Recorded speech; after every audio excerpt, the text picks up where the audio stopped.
الحريق بيتصاعد في أمريكا، بيزحف، بيشل حارة بعد حارة. شاهدوا هذا المقطع وش أرجع لكم في الكلام.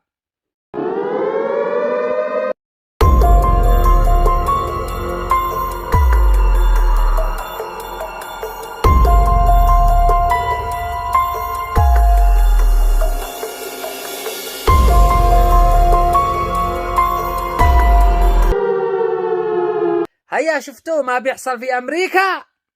أمريكا الذي بتدعم إسرائيل لتدمير غزة، نفس الدمار الذي في غزة نفسه في أمريكا، نفس المساحة الذي تدمرت في غزة تدمرت في أمريكا.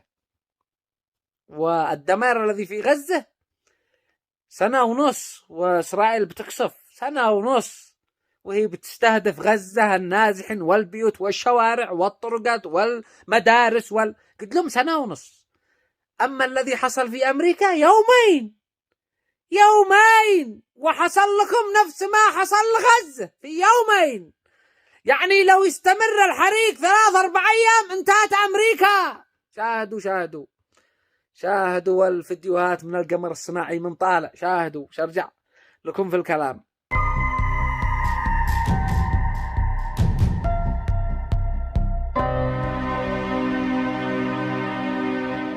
انتم دارين ان ما يقارب اكثر من 200,000 نازح نزحوا من بيوتهم بسبب الحريق والدمار الذي حصل في لوس أنجلوس، ويوصلوا غدوة او بعد غدوة الى 2 مليون.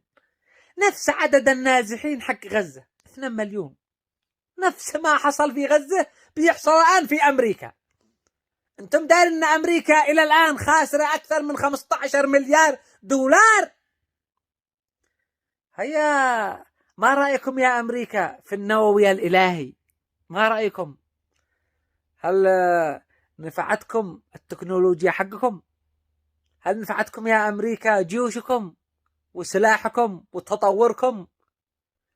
هل نفعتكم إمكانياتكم من غضب الله؟ لا عاصم اليوم من أمر الله إلا من رحم. بتستضعفوا لكم الناس، بتستضعفوا لكم الأبرياء المستضعفين في قطاع غزة، بتدعموا إسرائيل لإبادة أخوتنا الأبرياء والنساء والأطفال والشباب في قطاع غزة. إن ربك لبالمرصاد يا أمريكا، وبريطانيا بعدكم، وبعد بريطانيا إسرائيل للأخير. إسرائيل الحلقة الأخيرة، لأن نهايتكم عتكون وخيمة يا بني صهيون. نهايتكم عتكون مؤلمة على المنافقين اللي بيحبوكم. مشي مؤلمة لنا، ما احنا عنفراح. نهايتكم والله إني عتشفي صدورنا. ما يزعلوا عليكم إلا الذي بيحبوكم، المطبعين الخونة العملاء من حكام العرب الذي خذلوا غزة واصطفوا إلى جنبكم. يخسف الله بهم. لا حد يؤمن مكر الله.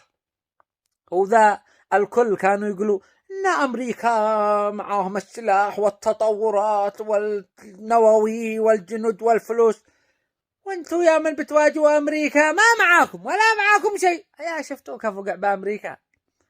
لا قصفنا صاروخ لأمريكا ولا فعلنا شيء. الله الذي صواريخ من السماء. هذا الذي بيحصل في أمريكا ما هو. ايش قصدكم؟ ان هي الارض اخرجت البراكين، القشره الارضيه. لا تكون تصدقوا للتحليلات العلميه الذي يقول لكم هذه هي الطبيعه.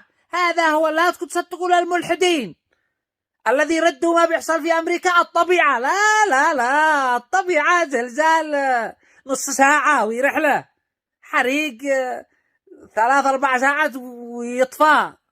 اما الذي بيحصل في امريكا 3 أيام بتولع أمريكا. كملت أمريكا، ما عاد بش في أمريكا إلا مدينة أو 2 كتشلها الحريق. إيش من الطبيعة؟ هذا غضب إلهي. وعاد تشوفوا القادم أعظم، وعاد تشوفوا ما يفعل الله ببريطانيا وبإسرائيل وبكل المطبعين الذي خذلوا غزة. وعاد تشوفوا كيف الله ينصر من وقفوا مع المستضعفين في قطاع غزة. تشوفوا الأيام بيننا. أنتم اجلسوكم صدقوا لكم ليلى عبد اللطيف، صدقوا لكم علي الحسني، مدري محمد الحسني. أنتم صدقوا هؤلاء. أما إحنا مصدقين لله عندما حصل الحريق في أمريكا داريين أن الله ما هوش غافل عما بتفعلها أمريكا من دعم بالمليارات وبالصواريخ وبالفلوس لإسرائيل. الله ما هوش غافل. فإحنا عندما شاهدنا الحريق عرفنا أن هذا تدخل إلهي. أما المنافقين، أما هؤلاء المطبعين الذي بيحبوا أمريكا وإسرائيل يقولوا هي الطبيعة هي الذي حرقت. الطبيعة سنبت وصارت حرقت الشجرة في أمريكا، الشجرة حرقت الشجرة الثانية، والطبيعة صارت جمعت كراتين وجرايد وطرحت فوق على من بتضحكوا؟ الطبيعة كيف الطبيعة؟